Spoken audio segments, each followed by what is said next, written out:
History Network show. I'm a talk show host, researcher, lecturer, writer, and historian. It is Friday, May 20th, 2022. And I wanted to come on and take a few minutes to give you a brief preview, an overview of a 10-week online class that I teach called Ancient Kemet, the Moors, and the Maafa, Understanding the Transatlantic Slave Trade, what they didn't teach you in school. All right, we deal with thousands of years of history and what leads up to the transatlantic slave trade taking place.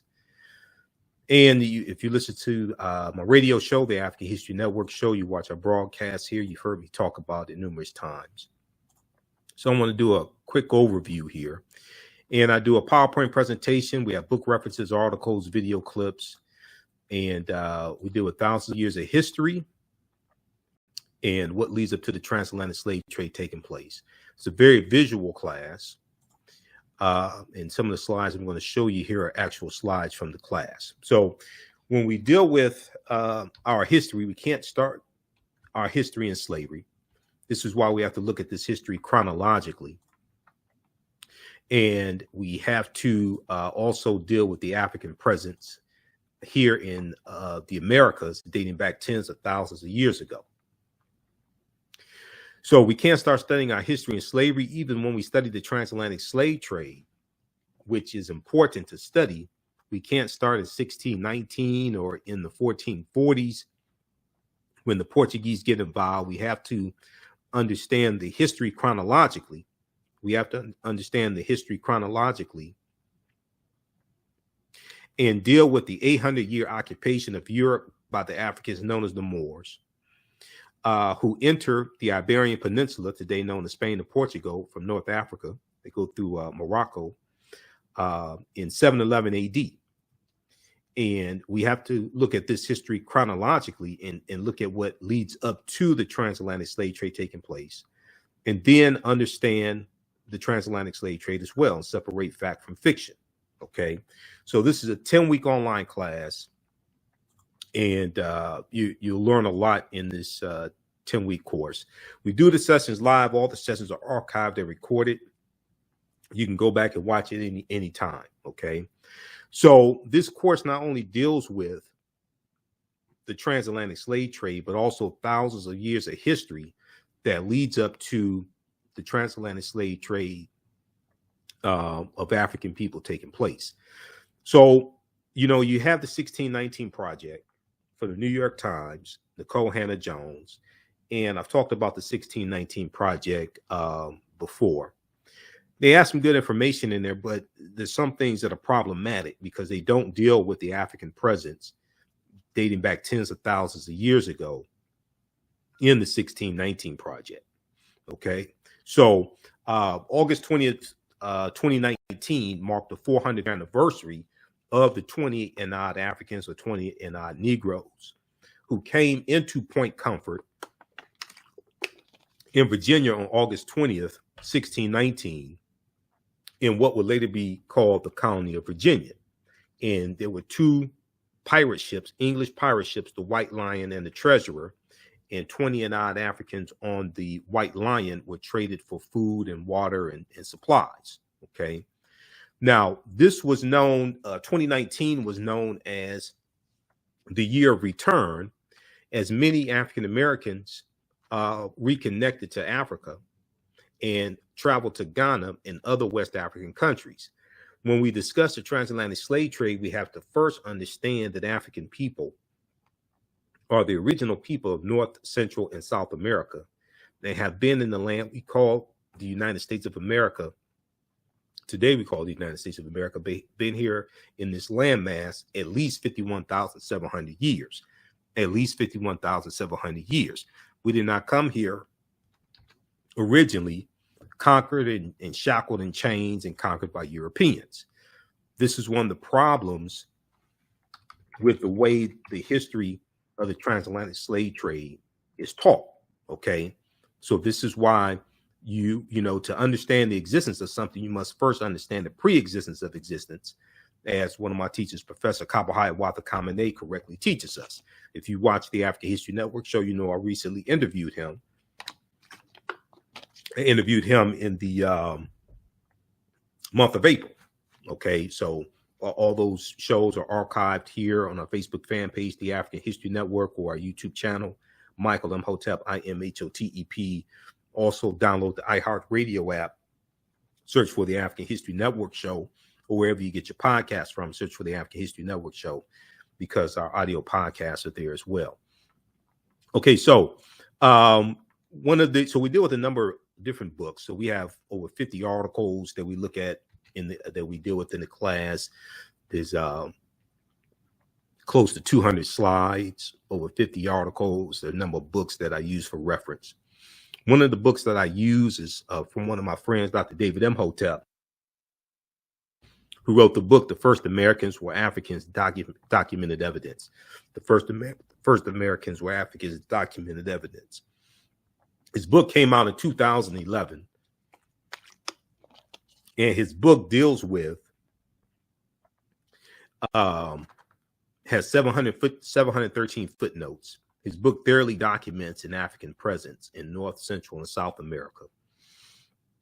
South America dating back at least 56,000 years ago.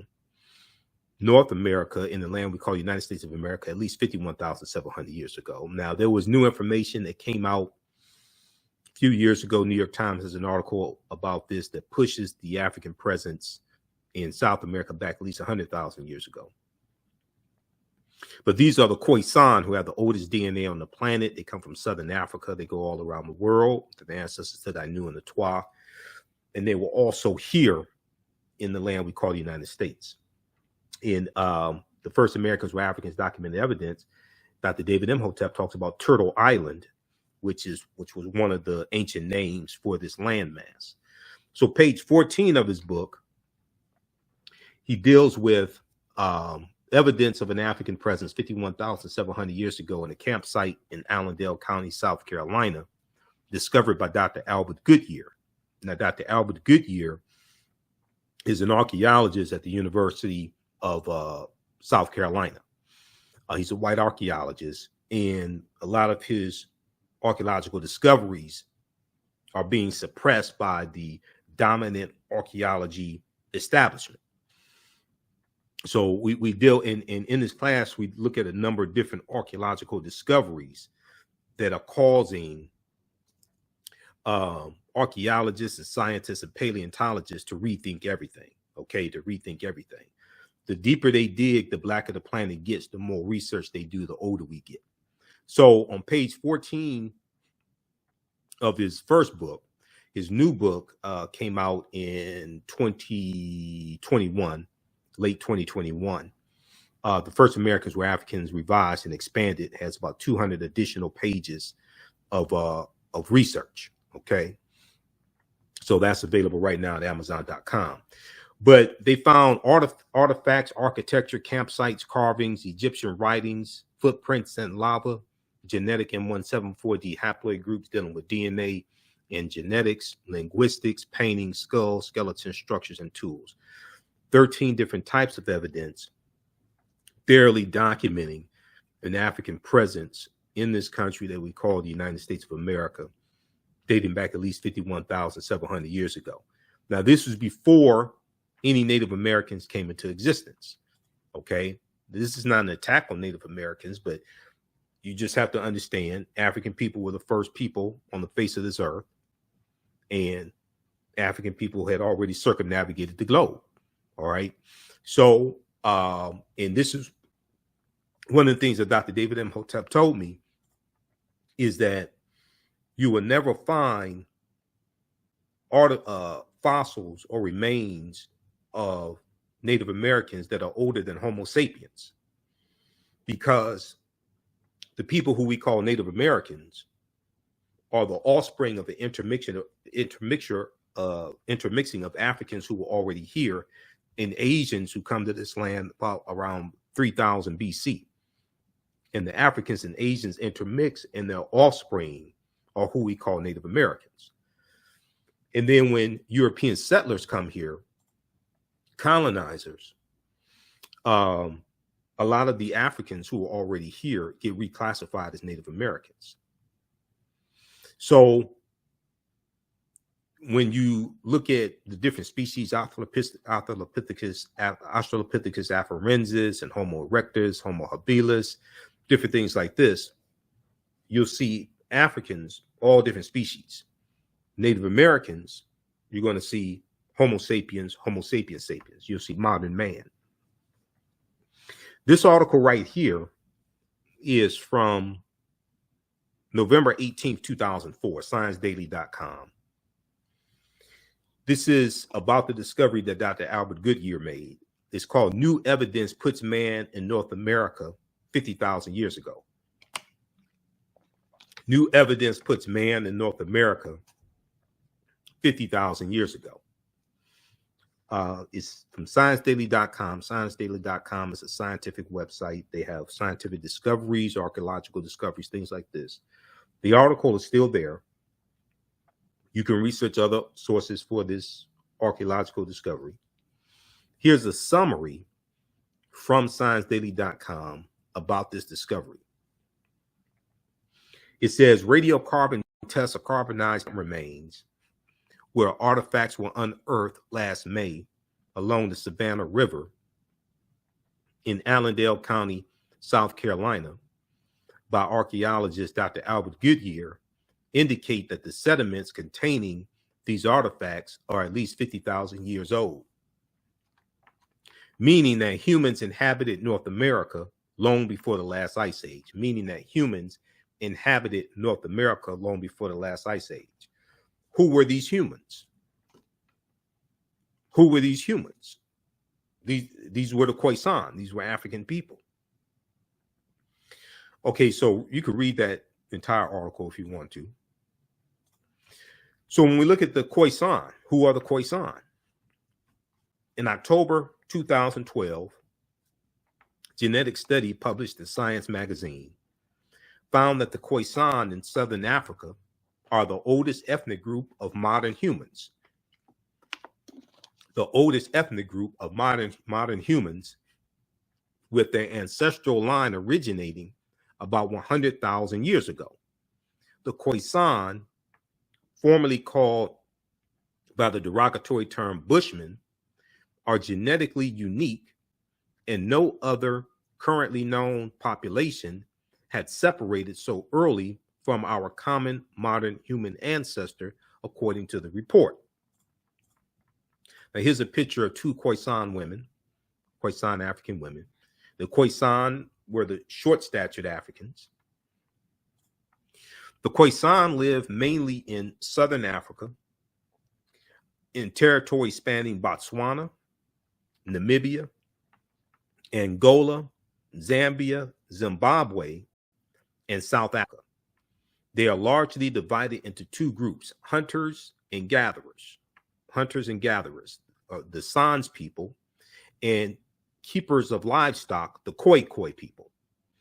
The Khoisan languages include the distinctive click sounds, that are not found in the languages of their neighbors.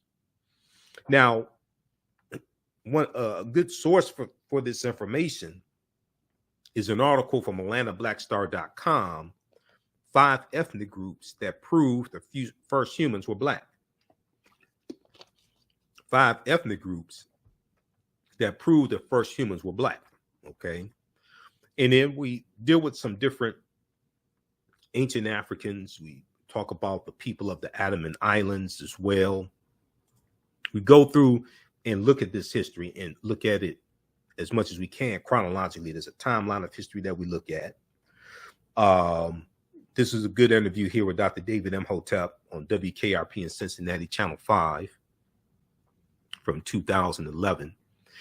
One of the archaeological discoveries from 2010, they had a lot of people talking. There was an article from the New York Times that deals with this discovery on the Greek island of Crete.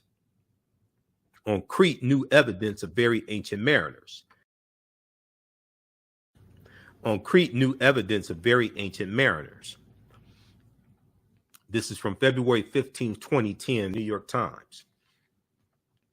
So on the Greek island of Crete, they found stone tools that date back at least 130,000 years ago. Okay, and we know at least 130,000 years of our history has been stolen because scholars like Runoko Rashidi, we know who's the ancestor now, and Dr. Charles Finch and others have said that Homo sapiens are at least 300,000 years old, as opposed to 75,000 or 100,000 years old. But this archaeological discovery here, there was excavations done over the course of 2 summers, and stone tools were found on the Greek island of Crete that date back at least 130,000 years ago, which is considered strong evidence for the earliest known seafaring in Mediterranean and calls for rethinking the maritime capabilities of pre-human cultures. Now, Crete has been an island for more than 5 million years, meaning that the tool makers must have arrived by boat. The tool makers must have arrived by boat. So this seems to push the history of Mediterranean voyaging back more than 100,000 years. Specialists in Stone Age archaeology say previous artifact discoveries had shown people reaching Cyprus, a few other Greek islands, and probably Sardinia no earlier than 10,000 to 12,000 years ago. Okay, so the deeper they dig, the blacker the planet gets, the more research they do, the older we get. So this archaeological discovery is causing them to have to rethink everything. They have to rethink maritime capabilities of pre-human cultures. And they say, well, wait a second. You know, so they had to have sailed there 130,000 years ago. This discovery right here, this deals with, now there's more than one lost city of Egypt, because there was information about a lost city of Egypt that dates back about 3,000 years ago that came out in 2021. We deal with that in the class, but this discovery from 2013 deals with a lost city of Egypt called Tanis Heraklion that was just swallowed up into the sea, okay, into the ocean. The sunken Egyptian city reveals 1,200-year-old secrets. This is an article from Yahoo News, April 30th, 2013. Sunken Egyptian city reveals 1,200-year-old secrets. So they picked up this story from the Telegraph, which is a UK publication. Okay, the Telegraph.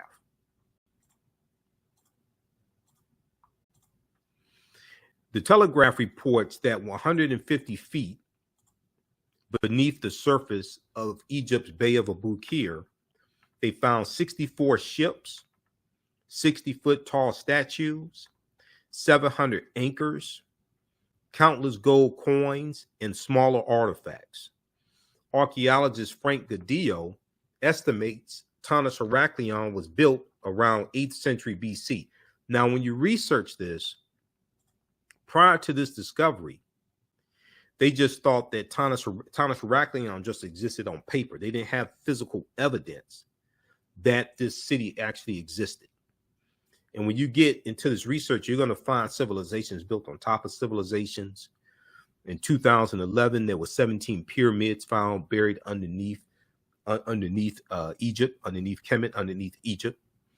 And at the time of the discovery, at least 2 of those pyramids were excavated, and it was confirmed these were actual pyramids. That was a huge discovery also. So these archaeological discoveries are coming out every other week. Okay, literally. These archaeological discoveries are coming out every other week. And when these discoveries come out, they cause all the scientists and paleontologists and archaeologists to rethink everything and push the timelines back. Okay, so these are just a few of the things that we deal with in this online class, and we deal with is visual. These are actually some of the slides from the course. The 10-week online course that I teach, we deal with thousands of years of history in what leads up to the transatlantic slave trade taking place. These are some of the pictures of what was found underneath the sea. Okay. If we go here and look at, so there was this discovery here, the father of humankind is 340,000 years old. I want to jump here forward and look at here dealing with one of the things we deal with in the class is understanding different symbols and how this land was called Egypt of the West. And many of the founding fathers, or foundling fathers, as Dr. Francis Cress Wilson called them, many of them were Freemasons. And how the layout of Washington, D.C., when you read Egypt on the Potomac by Tony Browder, how the layout of Washington, D.C. is a copy of the layout of ancient Kemet, ancient Egypt. So here we see the Washington Monument on my right, the Washington Monument, and we see the Dr. King Monument. The Washington Monument is a very ancient symbol called a tekken, a very ancient African symbol called a tekken. Okay, tekken for plural, tekken for singular, tekkenu for plural. The Greeks call it an obelisk, and it's a symbol of resurrection coming from the mythology of Asar, Aset, and Heru, who the Greeks called Osiris, Isis, and Horus. This all deals with Africa. So when you see the Washington Monument, that's an African symbol. Okay, in ancient Kemet, there are about 1,200 tekkenu. Today, there are less than 12 that are there. All right. So very quickly here, I'm going to post the link here. You can register for this 10-week online class. As soon as you register, there's bonus content you can watch. You can watch the class we did this past weekend. I teach the class on Saturdays, 2 p.m. to 4 p.m. Eastern Standard Time. We do the sessions live. All the sessions are archived and recorded. The class is on sale $80, regularly $130. Even after the class is over with, you still have full access to the course. So a year from now, 2 years from now, you can go back and watch the entire course. Okay. I do a PowerPoint presentation. We have book references, articles, video clips. You don't have to buy any of the books because I show you usually what we're talking about in class. You can also use this information with your children. I would say the content is PG-13. Okay. I would say the content is PG-13. I don't do a lot of cursing. It's not vulgar, things like that. All right. And then we also have a bundle pack. You can register for all three classes I teach for $120. That's a $285 value. If you have taken any of my online classes in the past, because I've been teaching this class on and off going back to 2017, and it has evolved exponentially since 2017. If you've taken any of my online classes in the past, email me at ahnshow@africanhistorynetwork.com. You get a 50% discount on the courses and the bundle pack. Okay. On Sundays, 2 p.m. to 4 p.m. Eastern Standard Time, the class I teach on Sundays is from the Civil War to the Civil Rights Movement and Black Power, 1865 to 1968. In that class, we deal with history basically from 1803, starting with the Louisiana Purchase and the Haitian Revolution, leading up to the Civil War, Reconstruction era, 1865, 1877, post-Reconstruction, Jim Crow era, Great Migration, World War I, World War II, Civil Rights Movement, Black Power Movement. To understand what happened to us, after slavery ended, what were the laws and policies put in place to put us in the predicament that we're in now, to understand where we need to go from here. Okay, so we have the information at our website, AfricanHistoryNetwork.com, and also I posted the link here as well. All right, so if we go back to the presentation here, this presentation. So this shows you the African presence even here in the United States of America, and there's numerous examples of this. We have to become history detectives so we can understand how to decode these symbols, okay, which reconnect us back to African history and culture. They reconnect us back to who we are. Here are three examples of tekkenu for plural, or what the Greeks call obelisks. We see the one on my left is in London, England. The one in the middle is in New York City, and the one on the right is in Paris, France, because they've been taken to different parts of the world. It's theft of African culture. All right. Now, ancient Egyptians called obelisk tekenu. You'll see different spellings for tekenu. And they were all used to tell the time in the past. Their pinnacles were basically covered in gold to reflect the sunlight. Historians say the obelisk represented immortality and eternity, and their long structure helped connect the heavens and the earth. Currently, Cleopatra's Needle is the name given to 3 ancient Egyptian obelisks, or tekenu, one in New York City, one in London, England, and one in Paris, France. However, they do not all come from one Egyptian site. The tekenu, or obelisks, in New York and London are carved out of red granite from the quarries of Aswan, a major source of stone for Egyptian antiquities.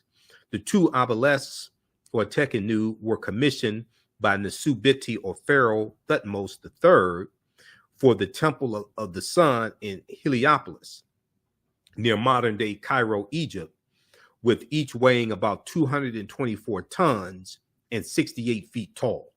There's a good article that we've posted on our Facebook fan page, the African History Network, from face-to-faceafrica.com, called Cleopatra's Needle, how 3 ancient Egyptian obelisks ended up in New York City, London, and Paris. This article is from May 17th, 2022. It's a really good article that goes through and breaks this history down.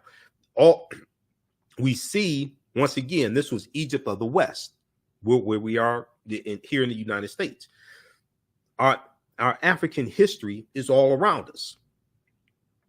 We have to understand our history to be able to decode it and understand when we see these symbols, this reconnects us to our African self.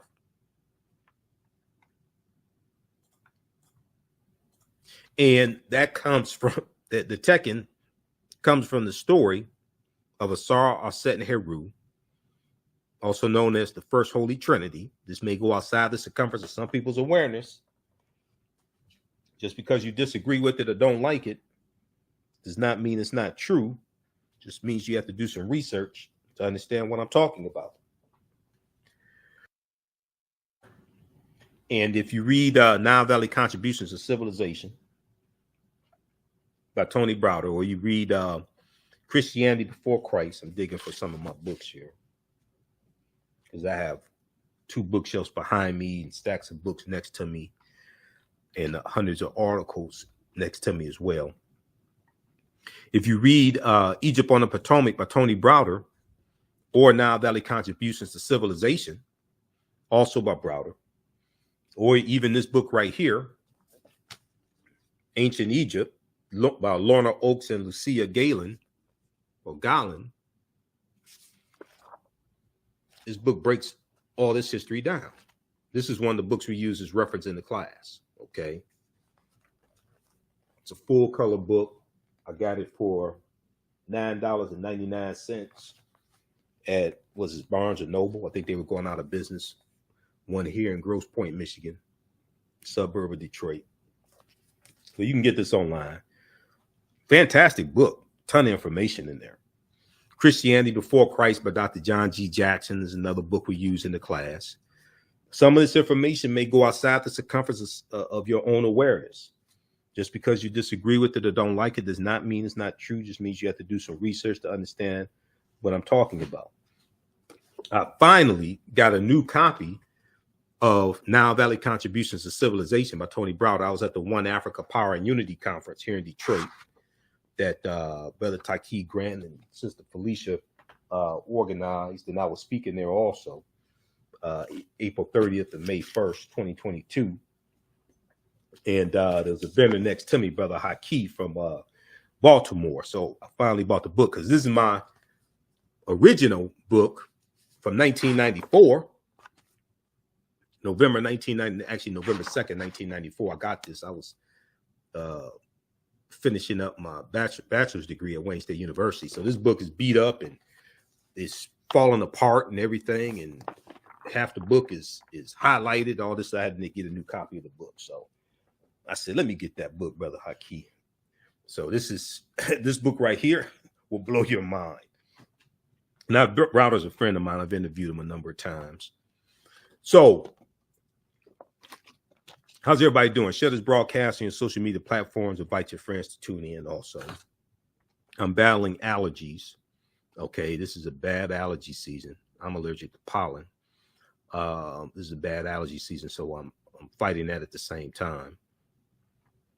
But if we continue, okay, and we have the link here so you can register for this class. As soon as you register, there's bonus content that you can start watching. You can join us in class on Saturday, 2 p.m. to 4 p.m. Eastern Standard Time. So there were approximately 1,200 Tekenu built in ancient Kemet, but only about a dozen, actually less than a dozen, are found in Kemet in Egypt today. Many of the Tekenu removed from Egypt are now in Istanbul, Turkey, London, England, Paris, France, Berlin, Germany, New York, Rome, Italy, Vatican City, and elsewhere throughout the world. The Tekenu are now called obelisks by their new owners, and few know their origin or that they symbolize the resurrection of the African king Asar, who the Greeks called Osiris. Okay, and this is page 17 of Egypt on the Potomac by Tony Browder, which is another fantastic book as well. And I've read that book a few times also. It's only about 70 pages, but it's a powerful book, this one here. This is another book we use as reference in the class. Egypt on the Potomac by Tony Browder. Okay. And I need to break down, get a new copy of the book because pages are falling out. Pages are falling out of this one also. So it's time to get a new copy of the book. All right.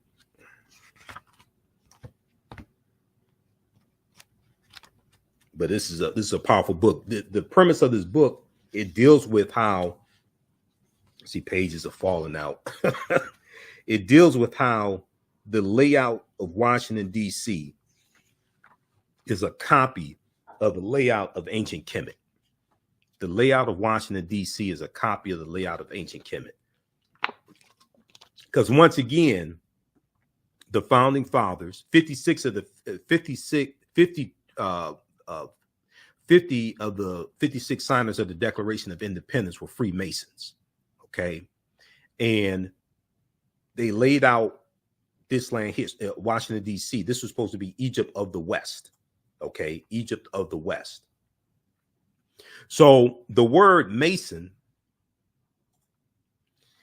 is derived from the Latin words mass and sun. Mass and sun. Mason means child of light and expresses the desire to pursue light, which is a metaphor for the sun, which symbolizes knowledge. It's a metaphor for the sun, which symbolizes knowledge. Now, one of the ways that Europeans attack African cosmology in our spiritual systems is by belittling Africans and saying Africans worshiped the sun and thought the sun was God. The S-U-N. No, we didn't think the sun was God. We saw the sun as a symbol of the omnipresence of the creator. Because the sun is, wherever you are in the world, basically at some point you can see the sun. Some point in the day or week or something like that, you can see the sun. The sun goes around. We know as the earth rotates on its axis, right? Eventually you're going to see the sun. And all living things need the sun to live. So we saw the sun as a symbol of the omnipresence of the creator. We didn't think the sun was God. Okay, but Europeans were trying to explain African cosmology and African spiritual systems and didn't have a framework, a foundation to understand it. So the word Mason is derived from the Latin words mass and sun. Mason means child of light and expresses the desire to pursue light, which is a metaphor for the sun, which symbolizes knowledge. The term child of light, or sons and daughters of light, was first used to identify students who had completed 42 years of study in the temples of ancient Kemet. Many Masonic temples were modeled after the temples of ancient Kemet, places where light or knowledge was imparted in a series of steps or degrees. So even today, if you watch cartoons and the cartoon character Doc McStuffins, or it could be Dora the Explorer, or Paw Patrol, little dogs on Paw Patrol, what have you, they have an idea, a light bulb goes off over their head, right? Or when you were a kid, you watch Tom and Jerry or Mickey Mouse or Mighty Mouse or whatever cartoons you watched, right? The cartoon character gets an idea, Woody Woodpecker or what have you, Chili Willy, right? And a light bulb goes off over their head. So, and it's saying they have a bright idea. So they're associating light with knowledge. Even the term bright idea, bright as in lucid, as in light, you're associating light with knowledge. If you have a child that is not smart, right? You may say that's a dim-witted child, lack of light, or very little light. Okay, so this is ancient. Read pages 18 and 32 of Egypt on the Potomac by Tony Browder. Now, many Masonic temples are considered houses of light or temples of learning. Houses of light or temples of learning. The term Mason, child of light, is a direct reference to the highest degree of the ancient Kemetic education system. The 33 degrees of instruction within Freemasonry represent a fraction, just a fraction of the 360 degrees of instruction that comprise the ancient Kemetic system of education, or you hear referred to as the ancient Kemetic mystery system or ancient Egyptian mystery system. Yet with less than 10% of the wisdom of ancient Kemet, Freemasons have held positions of influence and power throughout the world for over 200 years. So they learned less than 10% of what the ancient Africans knew. The ancient Africans, they were dealing with 360 degrees of knowledge. In Freemasonry, the highest level is 33 degrees. Okay. And then also the concept of going to an institution of higher learning, okay, and getting your credentials in a series of steps or degrees comes out of the ancient Kemetic mystery system and the education system. So you go to college and you get an associate's degree, a bachelor's degree, a master's degree, PhD, philosophy degree, etc. You get your credentials in the series of degrees. This is where this comes from. This comes from us. Okay. In African people, and when you deal with the history of the Moors going into Europe, the Moors take the teachings from ancient Kemet, from the Nile Valley region of Africa. They take the teachings from the Nile Valley region of Africa into Europe and bring Europe out of the Dark Ages. This is what they break down, those who wrote the essays in Golden Age of the Moor. This is what they break down in this book. Okay, one of the best books dealing with the history of the Moors, edited by Dr. Ivan Van Sertima. You have essays in here from Dr. Jose Pimenta Bay, who's one of the baddest scholars of the history of the Moors. You have Runoko Rashidi, who's ancestor now, Jan Carew, Dr. John G. Jackson, Dr. Chandler, who I've interviewed a couple of times in the past. This book right here is a fantastic book. One of the first people I heard talk about this book was Professor Kabahaya Watha Kamene, and then also Dr. Jose Pimenta Bay, because I interviewed Dr. Jose Pimenta Bay, who used to teach. He used to teach at Temple University in Philadelphia. He used to teach classes on history of the Moors. Then he went to Berea College in Kentucky. And I interviewed, he was one of my first interviews I did back in 2010 on the African History Network show. Now, Berea College is where Dr. Carter G. Woodson got his undergraduate degree from, okay? His first undergraduate degree. His second undergraduate degree he got from in Chicago, okay? But the first one he got from Berea College in Kentucky. Okay, so let's continue. How's everybody doing? How you all like this type of information? Who still needs to register for this 10-week online class I teach? Ancient Kemet, the Moors, and the Maafa, understanding the transatlantic slave trade, what they didn't teach you in school. We deal with thousands of years of history, what leads up to the transatlantic slave trade taking place. We deal with this history chronologically. And then when we look at Asar, Aset, and Heru, who the Greeks called Osiris, Isis, and Horus, and Heru being born of a virgin birth on December 25th to the virgin Aset. From that, we get the worship of the Black Madonna and Child, which was worshipped all throughout Europe. The Black Madonna and Child was worshipped all throughout Europe. Europeans were basically worshiping African people. When you, another book we use in the class, this one here from Runoko Rashidi. And we know we lost Runoko August 2nd, 2021.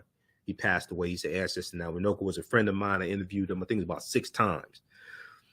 This book right here, Runoko was a brilliant, he was a world traveler, traveled to about over 125 islands and countries.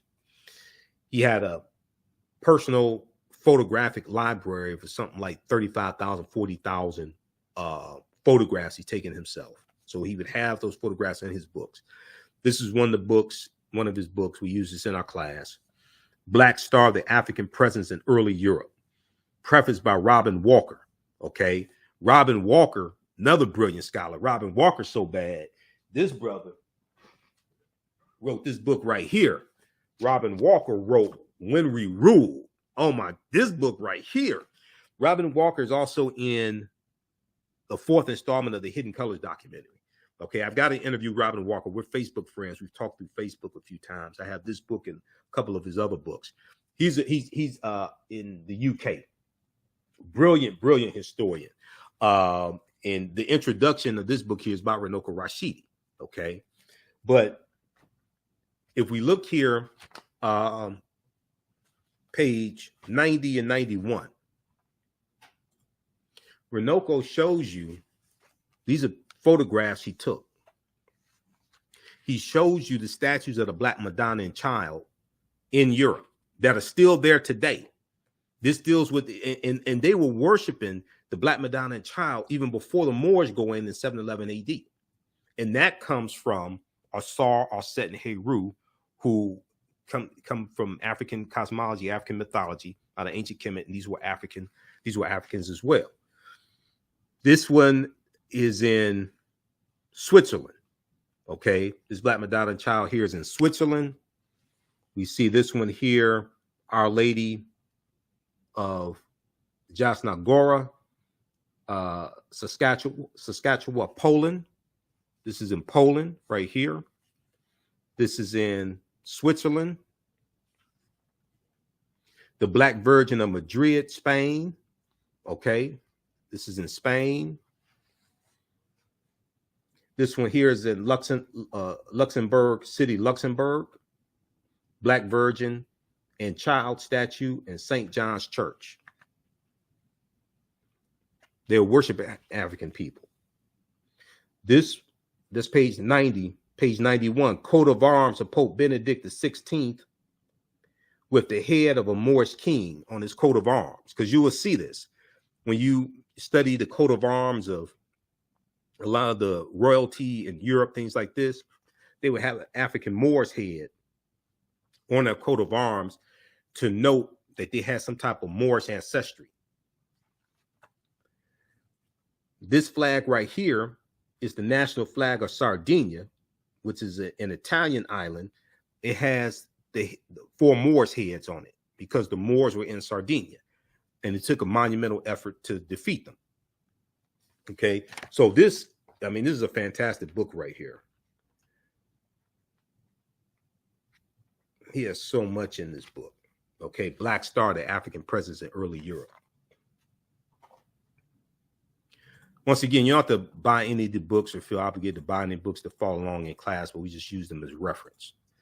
You can buy them, of course. You can check with your local African American bookstores, things like this. Because as of now, I don't sell any of the books. I have my DVD, my own DVD lectures and things like that. We sell at our website, AfricanHistoryNetwork.com, and digital downloads of my lectures. But as of right now, I don't sell any books. Okay, so we go from Auset and Heru being born on December 25th to the Virgin Auset, to the Black Madonna Child, to the decolorized version of the white Mary and Jesus. Now, the letter J wasn't created until 1630 AD, okay, early 17th century. And the letter J is derived from the letter I. When you look at the word Jesus in the dictionary, you study the etymology of the word Jesus, it takes you back to Yeshua with a Y, okay, because the letter J didn't exist. It goes back to Yeshua, which is Hebrew. So we have the decolorized version. And what happens is, as Europeans come out of the Dark Ages, and you go to the 1400s, and as they start to circumnavigate the globe, as they start to conquer people's lands, okay, as they start to extract mineral wealth from people's lands and build Europe back up, because Europe was devastated by the Black Death, the bubonic plague. They were dealing with civil war and things like this. As they start to rebuild, as you have a rise in the European phenotype, as you have a rise in the European phenotype, so as you have a rise in European powers, you start having a rise in the European phenotype, in their dominance. And a lot of these various figures, various mythological figures, religious figures, things like this, that were African, get reinterpreted as European. So Michelangelo paints the Sistine Chapel, and he uses his aunt and uncle as the model for Adam and Eve, and he paints God as European and paints European angels, things like this. Okay. When we look here, the Saturday morning TV show in the 1970s that I used to watch, The Secrets of Isis. And we had the Shazam and Isis Hour. Okay. I still have comic books from the mid 1970s, mid to late 1970s, that advertised the Shazam and Isis Hour. So this came on 11 a.m. Eastern Standard Time, Saturday mornings, a live action TV show. It's a half-hour Shazam, half-hour Isis, where they show this white woman, and she's Isis, and she gets her powers from ancient Egypt. A few years ago, I watched some episodes of this show on the streaming service Hulu. Okay, I'm not sure if they're still there. I need to check because I pay Hulu each month, something like $7, but I don't watch Hulu, so I need to go check. When you watch the beginning of the show, they named some of the Neteru, some of the Kemetic deities, Egyptian gods, and they tell you that she gets her power from ancient Egypt. But they don't tell you that Isis was Auset, who was an African woman.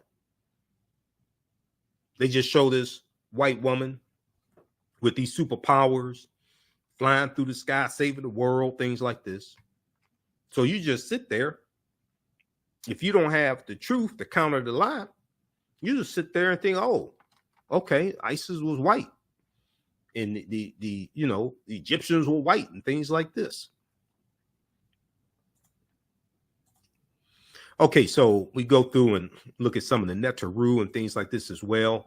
And what we're going to see is with Christianity, we're going to see that the saints especially the patron saints, are going to replace the Neteru, because different Neteru had different attributes. When we look at Aset, who the Greeks called Isis, Aset means she of throne, because who sat on the throne in ancient Kemet was determined by who was matrilineal. It was determined by the woman's side of the family. So it came through the womb of a woman, the woman's side of the family. But Aset was associated with love and fertility. When you look at Ma'at, Ma'at was the winged deity, or Neter, who was the personification of truth, justice, righteousness, balance, harmony, order, and reciprocity. When you look at Dahuti, who the Greeks called Thoth, Dahuti represented divine articulation of speech and measurement, science, things like this. Dahuti had an ibis head. When you see the different Neteru who have heads of animals, okay, Africans were not worshiping the animal. They saw themselves as part of nature and understood that the animals were part of nature.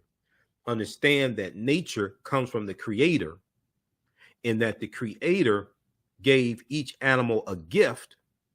So they're honoring the God-given gift that is in each animal, and they incorporate that into their spiritual system. So Dahuti, the Neter of science, written measurements, divine articulation of speech, and medicine. That's Dahuti with the head of an ibis, okay, the bird. When you look at the judgment scene, and you look at the jackal-headed deity, Anpu, who the Greeks called Anubis. The jackal, which is a canine, has discernment of judgment. It has a very keen sense of taste and smell. Okay, it has discernment. So it takes precision to balance the scales of Ma'at. And according to the Kemetic spiritual system, when you died, your heart was weighed against the feather of Ma'at. If you lived your life correctly based upon the 42 admonitions of Ma'at, or the 42 negative confessions of Ma'at, where the 10 commandments come from, your heart would be lighter than a feather. Okay. If you didn't live your life correctly, then the devourer animal that's right here next to Anpu would devour you. Okay. But it takes precision to balance the scales. So we are honoring the gift of discernment and judgment that and precision that the creator gives the jackal. We're not worshiping the jackal. Okay. Even when you look at Heru. Heru has in the adult form, Heru has the head of a falcon. Okay. And it's looking at the precision, the vision of that the falcon possesses. Okay. And the falcon is a predator animal. The precision that the falcon has, the vision. If you look at, they weren't worshiping a falcon and saying the falcon is a deity or the falcon is God. Is honoring the gift that the creator gave the falcon. But also, if you look at Yeshua, or Jesus, if you will, that was born on December 25th of a virgin birth to Mary, when you see Yeshua in the adult form in various paintings, sometimes you see a dove over Yeshua's head, as opposed to Yeshua having the head of a dove. you'll see a dove over Yeshua's head, a white bird, a dove. So what happens is that when we get, I was talking about patron saints, because all this history is connected, and the Christianity, the spiritual systems, things like this, because early Christianity looked a lot like traditional African spiritual systems. Before you get to the Council of Nicaea in 325 AD, and the Council of Ephesus and Council of Chalcedon, things like this. Early Christianity looked a lot like traditional African spiritual systems. A lot of early Christians believed in various types of reincarnation. A lot of your early Christian saints were Africans. Saint Nicholas was an African, and he gets canonized as a saint. Saint Nicholas is the real life, was a real life bishop who became a saint. That the mythological character, this may go outside the circumference of some people's awareness, that the mythological character of Santa Claus is based upon. Because Santa Claus comes from the Dutch word Sinterklaas, which means Saint Nicholas. And we know that the Dutch bring the mythological character of Father Christmas here to the U.S. in the early 1700s, when you have a influx of Dutch coming in. But who was Saint Nicholas? Saint Nicholas was a Greek Orthodox bishop born in 280 Common Era, or AD, in Myra, which is modern day Turkey. He was born to wealthy parents and gave away his inheritance to the poor. He was a patron saint to children, seamen, prostitutes, men like Navy men at sea, prostitutes, pawnbrokers, etc. There are mythological stories surrounding Saint Nicholas about saving, I think it was 3 boys who were cut up, who were ground up by a butcher or something like that, and put into barrels. There's a book I'm looking for here, Christmas Miscellany, by, I think it's Jonathan Green, which deals with everything you want to know about Christmas. I have 2 copies of the book. One of them should be around here. Well, oh, this right here. Christmas Miscellany. This book right here. We talked about some of the Christmas Miscellany by Jonathan Green. Yeah. When I was studying the history of Christmas, going back to 2012 and starting to do like lectures dealing with it, this is one of the books that I use as a source. But there's some mythology around Saint Nicholas and how he becomes a patron saint to like prostitutes and things like this. There was one story where he saved some girls from a life of prostitution. They break down the legends, page 40 and page 63 and 64.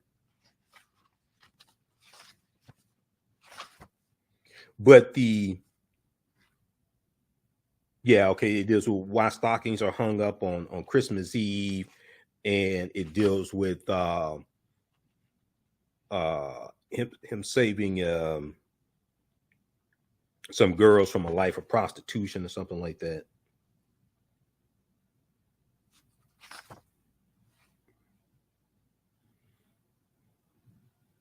And he was also a patron saint to pawnbrokers. So patron saints were saints who watched over different groups of people, just like the Neteru from ancient Kemet watched over different groups of people in different cities, things like this. The patron saints in Christianity replaced the Neteru.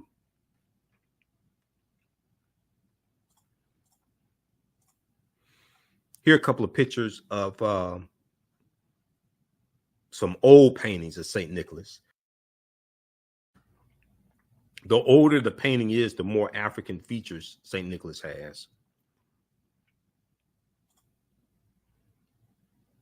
So what is a patron saint? If we look at Encyclopedia Britannica, a patron saint is a saint to whose protection and intercession a person, society, church, place, profession, or activity is dedicated. The choice is usually made on the basis of some real or presumed relationship. For instance, St. Patrick is the patron saint of Ireland because he is credited with introducing Christianity there, even though there was someone who went in the year before St. Patrick. St. Patrick goes in 432 Common Era AD. It's Pope Celestine I who sends them in. Patrick was a mass murderer. Okay. Patrick kills thousands of Druids, the Irishmen, thousands of Druids, and imposes Christianity because the Eastern Orthodox Church at the time wants to convert the Irish to Christianity in Ireland. And at this time, Ireland is a colony of the Roman Empire. Okay. So, you know, like England Empire, England, all that. It doesn't. We're talking about 432 AD. That doesn't exist then. So you're dealing with the Roman Empire. But he killed thousands of Druids, and the Druids were dealing with a watered down version of teachings coming out of ancient Kemet, ancient Egypt. Okay, and that's what and Druid in Old Irish means he who knows. The Druids were dealing with a watered down version of the teachings coming out of ancient Kemet, ancient Egypt. And these teachings were at odds with what Christianity was teaching. So he killed thousands of Druids, and the Druids wore a helmet with a cobra on it. Okay. And the Druids were called the snake people because of the helmet with the snake on it that they wore. So when you hear the mythology of Patrick driving the snakes out of Ireland, well, there's no evidence that snakes were ever in Ireland. Ireland is an island that has a cold climate that's not conducive to snakes living. The snakes he was driving out were what were called the snake people, who were the Druids, who were dealing with what was known as the Gnosis. And the Gnosis was called the true knowledge. And they got their knowledge in teachings from ancient Kemet. Browder breaks this down on pages 193, 194, Nile Valley Contributions to Civilization. But there's other information on this. I've done some lectures dealing with the history of St. Patrick's Day and all this, and why Patrick was a mass murderer, etc. Okay, so I don't know why African Americans are celebrating St. Patrick's Day. That don't even make any sense. Let's continue here. So, you know, we talk about Queen Charlotte. So, well, here are a few patron saints. Saint Maurice, who was African Moor, Saint Maurice of Germany, Saint Patrick of Ireland, Saint Nicholas of Amsterdam and Russia, Saint Benedict the Moor of Palermo and San Fratello, Sicily. He was also called Il Moro, which is Italian for dark skin. He was called the African and the Black.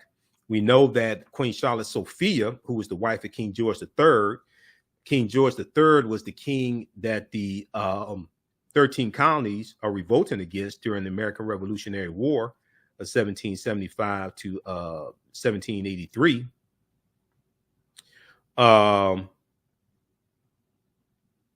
She was of that Queen Charlotte Sophia was of African Moorish ancestry on her mother's side of the family. Okay, at least her mother's side of the family.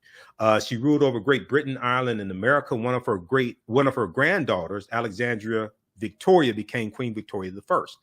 So the older the painting is of Queen Charlotte Sophia, who Charlottesville, Virginia is named after, where they had the Unite the Right rally in August of 2017. Okay, and you had the white supremacists out there trying to save a statue dedicated to General Robert E. Lee, and General Robert E. Lee was against Confederate monuments. Okay, even ones dedicated to him. General Robert E. Lee was against Confederate monuments. Charlottesville is named after Queen Charlotte Sophia, an African woman.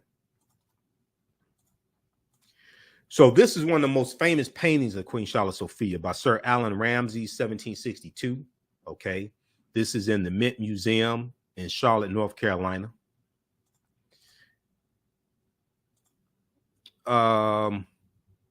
Then we have Central Class. So I talked about St. Nicholas. And Sinterklaas. So Sinterklaas had a sidekick named Joata Piet.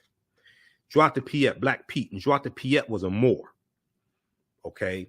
And in one of the versions of the stories, Joata Piet it becomes a slave of Sinterklaas, which deals with it's making fun of the Moors and the Moors being defeated by Europeans. Okay.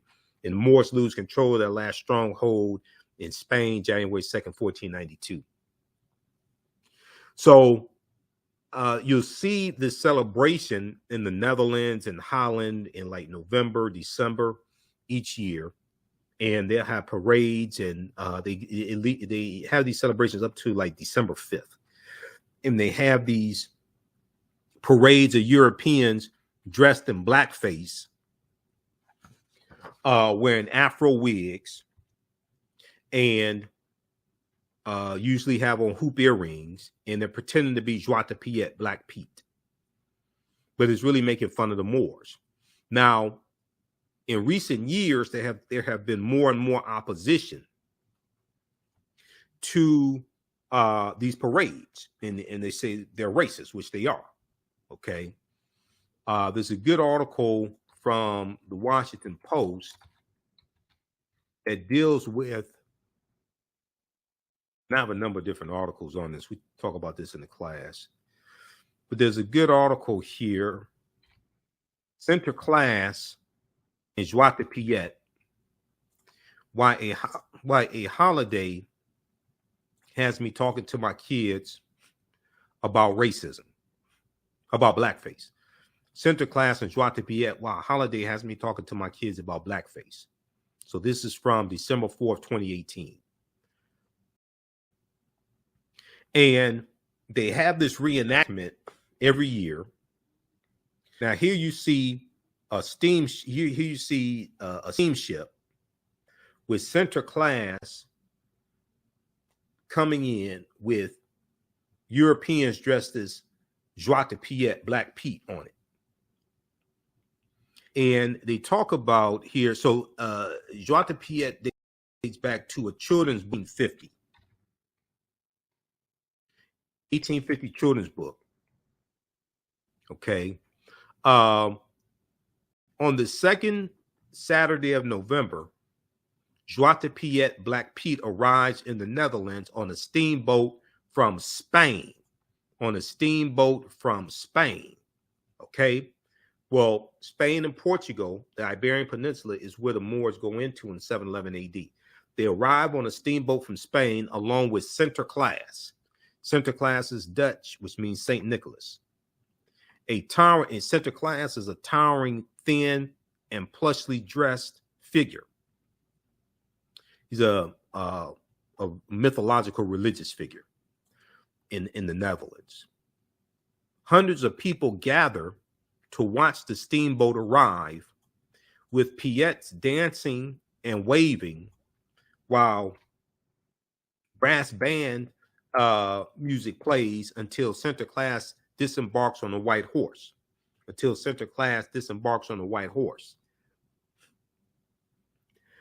With the Piets walking at his side to greet and offer treats to children, the ritual repeats in various cities across the Netherlands until December 5th, the name day of St. Nicholas. Now, Piet, Black Pete, Joata Piet, is, according to folklore, an assistant to Sinterklaas and of Moorish descent. Traditionally, since Piet's first appearance in a children's book in 1850, Joata Piet is portrayed as a very dark-skinned character with large red lips, curly black hair, and giant hoop earrings. Large red lips, curly black hair, and giant hoop earrings. When Piets appear in person, they are portrayed as volunteers in blackface. Okay, so read the rest of this here. This also deals with the history of the Moors in Europe.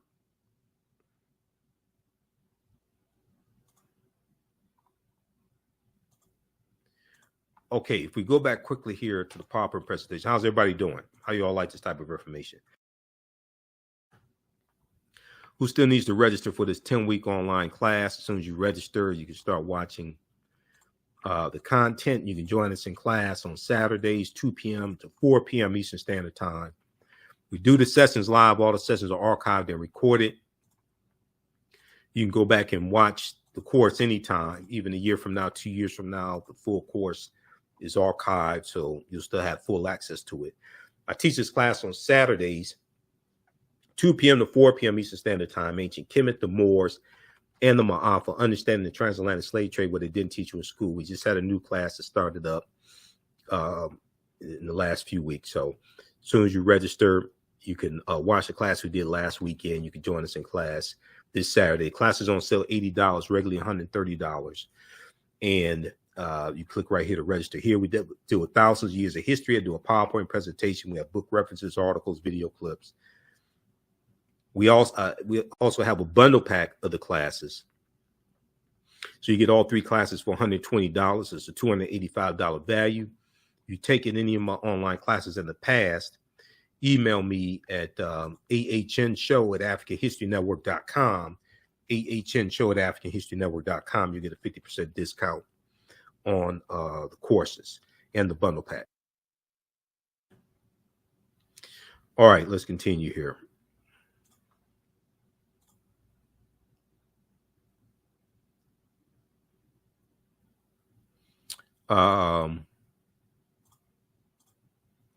And as we said previously, Saint Nicholas was an African saint. For those who just joined us, Saint Nicholas was an African. We deal with things like this may go outside this covers of some people's awareness. Just because you disagree with it or don't like it, or doesn't mean it's not true.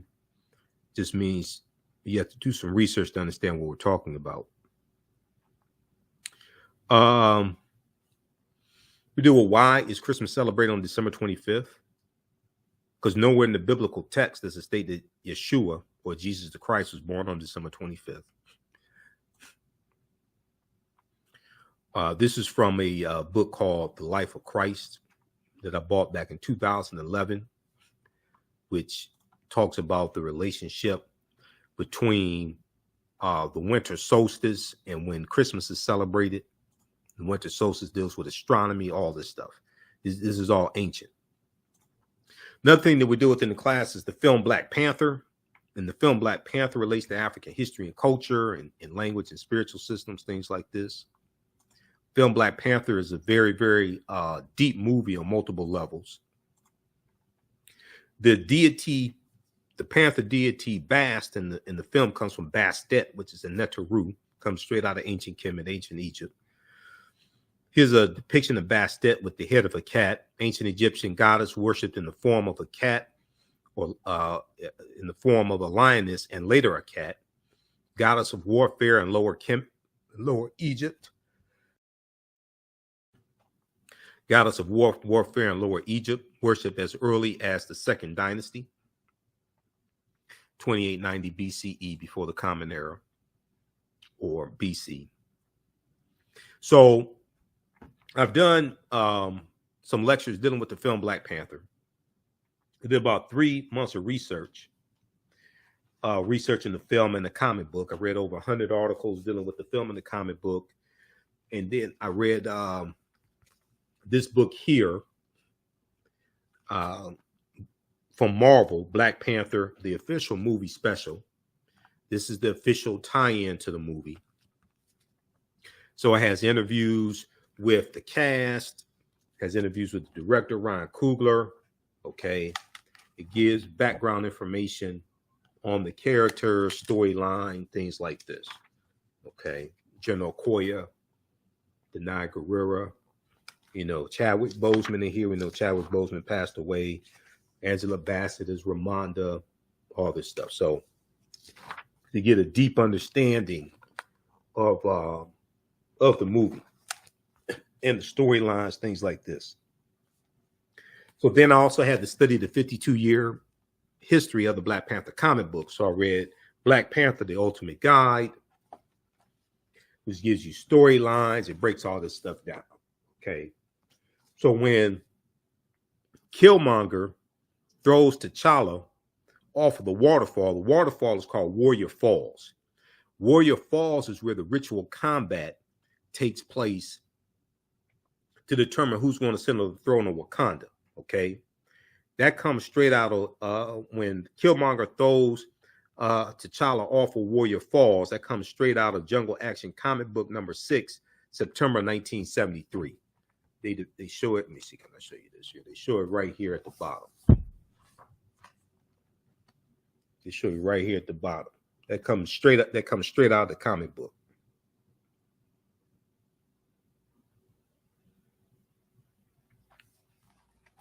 So Killmonger was changed for the movie because in the comic book, Killmonger is 100% Wakandan, where in the movie he was half Wakandan, half African American. Okay, but this is a deep book here. It gave me a much better understanding of Black Panther to understand what I was seeing in the movie. So I have one lecture, it's a almost 3-hour lecture. Black Panther is a Black Panther analysis, African history, culture, and Afrofuturism. So if we look at this here,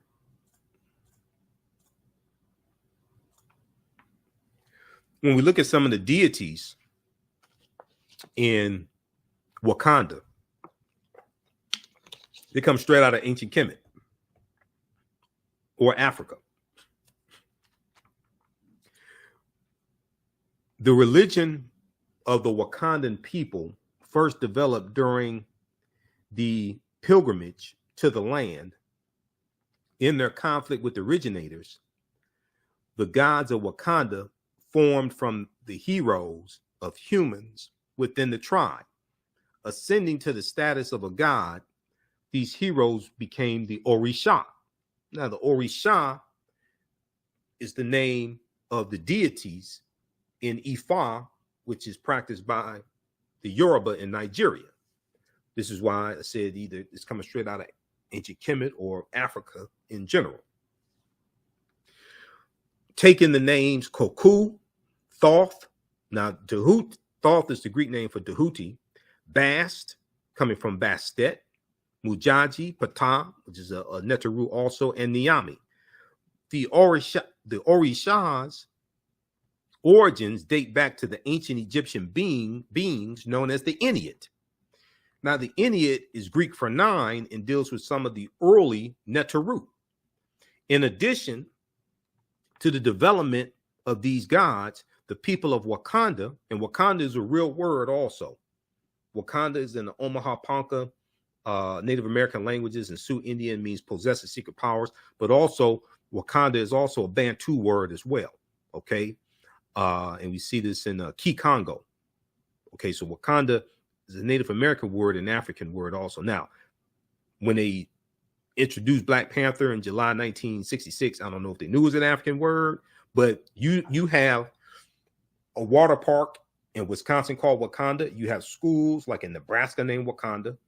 So Wakanda, we already knew was here going back decades in this country. In addition to the development of these gods, the people of Wakanda became segmented into various cults that worship various animal gods of the area. The most famous cults included the Black Panther cult, and the White Gorilla cult. 18 tribes in total developed in the country and included the lion cult, crocodile cult, and hyena. Now, this is straight out of the Black Panther comic book, and it is connected to African culture and spiritual systems, history, things like this. Now, what are the Ennead? Okay. Ennead means group of 9 in Greek. In ancient Kemet, they were called Pesjet. The 9 Neteru were Autumn, which is the sun, Shu, which is air, Tefnut, moisture, Geb, earth, and Nut, sky, Asar or Osiris, Set, Isis, Seth, and Nephthys. Okay, pages 274 to 277 in Ancient Egypt, the book I showed you here, Ancient Egypt by Lorna Oakes and Lucia Gallen. Then also Nile Valley Contributions to Civilization. But in this book here, they break down, they have a they have a chart which breaks down the different Neteru, the different deities in ancient Kemet. Okay. So this is just a brief overview of this 10-week online class that I teach. Now, what is Bantu? Bantu languages are a group of some 500 languages belonging to the Bantoid subgroup of the Benue Congo branch of the Niger Congo language family. The Bantu languages are spoken in a very large area, including most of Africa, from southern Cameroon eastward to Kenya and southward to the southernmost tip of the continent, okay, down into southern Africa. 12 Bantu languages are spoken by more than 5 million people, including Rundi, Rwanda, Shona, or Isikosa. Isikosa is the language spoken in the film Black Panther. That's a real African language, and it's a Bantu language. And Zulu, Swahili or Kiswahili, okay, which is spoken by 5 million people as a mother tongue and some 30 million as a second language, is a Bantu lingua franca, important in both commerce and literature. So Kwanzaa is a Bantu word. It's Kiswahili, okay? Britannica.com has some good information there on there, a good synopsis of this, okay? And like I said, the word Wakanda, we see this in the Omaha, Ponca, and Sioux Indian languages. This is at the Wakanda Water Park in Wisconsin. Located in Wakanda Park in Mimini on the shores of Lake Miminin, this group is what's left of once large cluster of mounds. They were submerged when Lake Miminin was created by damming Red Cedar River. Out of 17 submerged mounds, 14 were excavated by archaeologists. Some of the mounds contain burials, including an individual wearing clay mask, the feature found in only 2 other mound sites in Wisconsin. So you can check this out, wisconsinmounds.wakanda parks HTML and Mimini-wi.gov. Then they have this historical marker, prehistoric Indian mounds, Wakanda in Mimini, Wisconsin. Okay, prehistoric Indian mound. So it's a ton of information that we deal with in this class. We look at different African civilizations briefly. We deal with the history of the Moors. This is a great article that Runoko Rashidi wrote, the Moors, Light of Europe's Dark Age.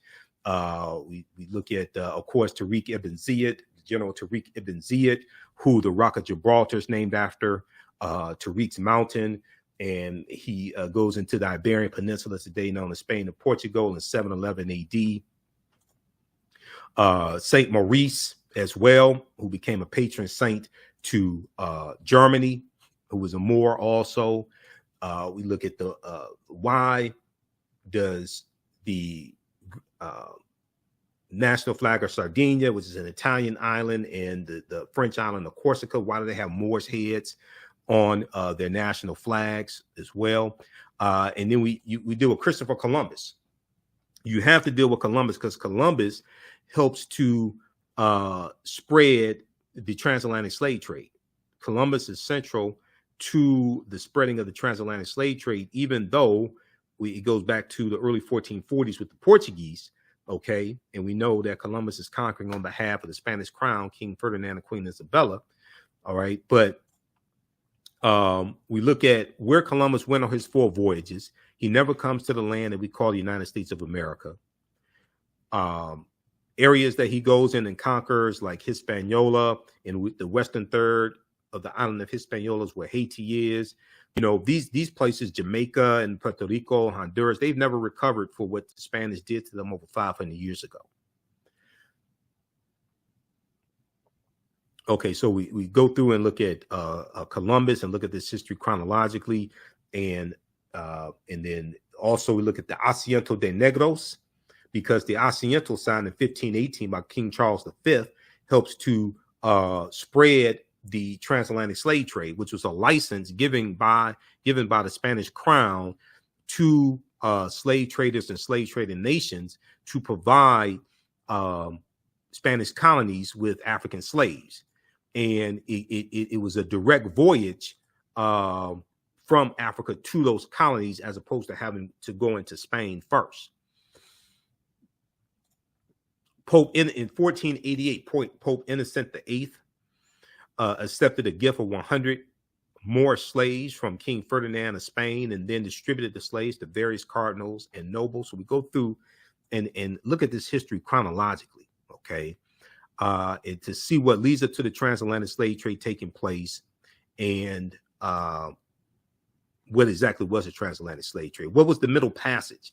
The leg of the triangular trade from Africa to the Americas. Manufactured products such as rum, textiles, weapons, gunpowder, etc., was taken from Europe to Africa in exchange for Africans who would become slaves, or exchange for gold and silver.